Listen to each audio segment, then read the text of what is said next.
This might have been your father. I don't. You know, I have to say, Michael Cohen had to have seen this coming. All of a sudden he's, a liar and a cheat. Paul Manafort doesn't even exist at this point. I mean, he was the Trump, you mean? Yeah, he was that guy who was around for a couple weeks. He was that guy who was sort of there. I mean, no one really knew his name. Sam Manafort? Is that his name? I mean, seriously, they've done this with other people, with the exception of Michael Flynn. He is someone they still acknowledge is on this earth. That said, everyone else who has gotten in trouble, who has crossed them, who seems to have flipped, out the door. Well, they don't have any public knowledge, at least public knowledge. They may know privately what Flynn has told the special counsel. That's true, but I mean, in their public statements. The loyalty exists. And loyalty still exists because they have at least there's no public evidence that Flynn has given damning information about the president himself. I'm sorry, go ahead. So, first, happy anniversary of the president asking Russia if they can find Hillary's emails. But also, I think at least as important as Cohen saying the president had advanced knowledge is the fact that he says others can corroborate this story, and that's very important. And it goes back to what we don't know about what Bob Mueller knows. Does he have documented evidence? Can he already essentially corroborate what he's claiming? I think that's it. And I want to point out, Michael Cohen has stage managed this kind of in an interesting way. In his interview with George Stephanopoulos, he very conspicuously declined to say whether the president knew about this meeting, and then he's been sort of tiptoeing ever closer to this line. And now he's finally sort of apparently given this reveal. And to your point about Michael Cohen says there are others who knew. We know the special counsel's been at this for months. I will give you one name that I think is central to this and many other of these unresolved questions. Hope Hicks, who was at the president's side throughout the campaign when the meeting was happening, who was at the president's side on Air Force One, when they had the phone call with Donald Trump Jr. about issuing a statement to the New York Times that was not factually correct, if you will. Again, if your memory's a little blurry on this, because so many things happen in this investigation and in this administration, June 2016, Donald Trump Jr. takes a meeting with Russians who promised dirt on Hillary Clinton. Several other top campaign, Paul Manafort included, Jared Kushner included, are brought into the meeting. This has been asked about a lot of times. Who knew about it in advance? Did the president know about it in advance? Here's a little bit of the history. When did the president learn that that meeting had taken place? I believe in the last couple of days, is my understanding. Did you tell your father anything about this? No. It was such a nothing. There was nothing to tell. Let's focus on what the president was aware of. Nothing. The president was not aware and did not attend this meeting. He said he had no meetings, was aware of no meetings with Russians, was not aware of this one until really right before it all broke. And that's what the president has said. Did you know at the time that they had the meeting? No, I didn't know anything about the meeting. I mean, there is zero wiggle room here for the president. This is not one of those things where he meant this. If it turns out that Cohen's telling the truth now and that there's others who can corroborate that and the president do know about it in advance, there's no way to wiggle out of that one. So the question to me sort of is, what's the worst case scenario for the for the president, excuse me. Let's say he did have advanced knowledge of this meeting and it's proven indisputably. So the president's caught in a lie, his lawyers are caught in a lie, his children are caught in a lie. That's happened quite a few times before. Collusion is not a criminal offense, and so I sort of wonder, what will the upshot of that be? And that, I think, is sort of an interesting question to ponder. The president can't be indicted for that. He can be impeached for it, but I do sort of wonder whether House Republicans or if Democrats take over after November will move to impeach the president for having advanced knowledge of a meeting that we're not quite sure whether anything came out of. And also the way that it came out and whether or not the president tried to essentially cover up what happened. We know that he dictated that statement on Air Force One about when the New York Times first reported on this. They initially denied that he had any role whatsoever. The White House and Jay Sekulow also denied that, and it turns out that he did dictate that statement. So, I mean, it goes to the president did know about this ahead of time, and they denied that. Maybe, Right, so how does this fit into the bigger story and the other potential mistruths, distortions, and the like? I think it's the bigger question here, but still dramatic to see, just to your point, Michael Cohen's evolution, shall we call it, in recent days. Up next for us, big economic news that should boost the president and the Republican Party. But what does it mean for your wallet? As the president reports, the economy grew at a 4.1% rate last quarter, the fastest growth rate since 2014. The president quickly adding a White House event to celebrate. He says his big tax cut and his war on regulations are big reasons. The big question is, can this boom last? CNN's Christine Romans first breaks down the numbers. John, the American economy roared back in the spring from its first quarter lull. It was the strongest quarter since 2014, when the economy grew 5.2% under President Obama.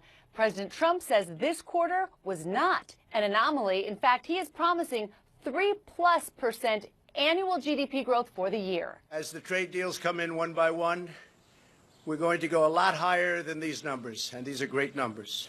These numbers are very, very sustainable. This isn't a one-time shot. It would take another 2 very strong quarters to get there. You know, gross domestic product, John, is the broadest gauge of an economy's health. It shows in the second quarter, consumers dug into their pockets. They bought more. Companies invested more in plants, technology, and equipment. The government spent more on defense. This strong quarter reflects an economy in excellent shape. Unemployment is low. Companies are enjoying record profits and lower tax bills. And exports. Exports are surging. In fact, exports rose more than 9%. But, John, for an interesting reason. Morgan Stanley says soybean shipments surged some 9,000% in a rush of stockpiling before farm tariffs kicked in. The tariff threat boosted exports in the second quarter, but economists expect tariffs to drag on growth after that. The big question now is, can all this hot growth last? The president says it can. But the effects of tax cuts will begin to fade later this year. Higher interest rates could depress consumer spending. The big word today is sustainability. Can this strong growth continue? John? Thank you, Christine. And let's try to answer that question with our panel. Erica Werner is Congressional Economic Policy Correspondent for The Washington Post. Greg Ip is Chief Economics Commentator for The Wall Street Journal. That is the big question. This is great news. It's great news for the president. We'll see if it turns out to be any good news or better news for the Republican Party in a tough election year. But for Americans out there at home, a strong economy is good. Is it as sustainable as the president wants us to believe? Most economists say that it's not. They expect that this quarter, the over 4% GDP growth, will not be replicated in the next quarter. But it's important to note, of course, that the timing of this really could not be better for Republicans heading into the midterms. So the next quarter numbers are going to come out just 11 days before the midterms. That won't be enough time to change the narrative, which now is strong economic news. Strong economic news. And as you jump into the conversation, I just want to show this scorecard because, again, the president always says he doesn't get enough credit. Some of this started under Obama. There's no question the tax cuts and the deregulation of the Trump administration have helped, have added fuel to the fire, if you will. GDP growth, 4.1% for the quarter. The unemployment rate of 4%. Consumer confidence near 14-year high. So whether you voted for the president, whether you're a fan or not, he does have reason to brag today.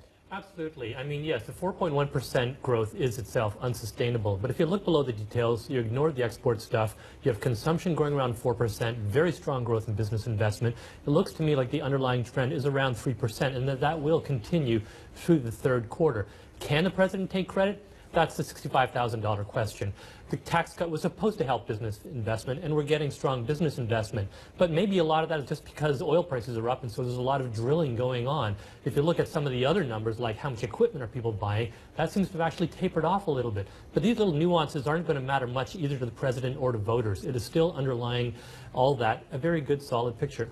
And just to add a little context, and sometimes the president likes this, sometimes he doesn't, we're going to look at this. This is a great quarter. The president deserves every right. But we have seen this before. If you go back to the Clinton administration, you had quarters with 7.8% growth. George W. Bush administration, 6.9%. Obama had a high of 5.2%. President's high, this president's high right now, 4.1%. The question again is the sustainability. And to that big question, you heard Christine talk about how some of the soybean exports boomed because those farmers were like, okay, the tariffs are coming, let's get this out of here now. Is there any evidence, or when will we have any evidence of if this trade, call it what you will, skirmish war, will smother the growth? Well, it is very ironic, really, that the trade war, which a lot of corporations and economists are very worried about, in fact, contributed to the strong growth in this quarter because of the stockpiling that Christine was talking about. So, you know, it's difficult to predict where that goes. The deal that the president struck with the European Union, although, you know, we don't know really what it's going to mean. Is that going to be replicated? That kind of came out of nowhere. So those things are hard to predict. It's a deal. The deal is to talk about a deal. There's no specific deal. And you heard the president saying when those trade deals come in.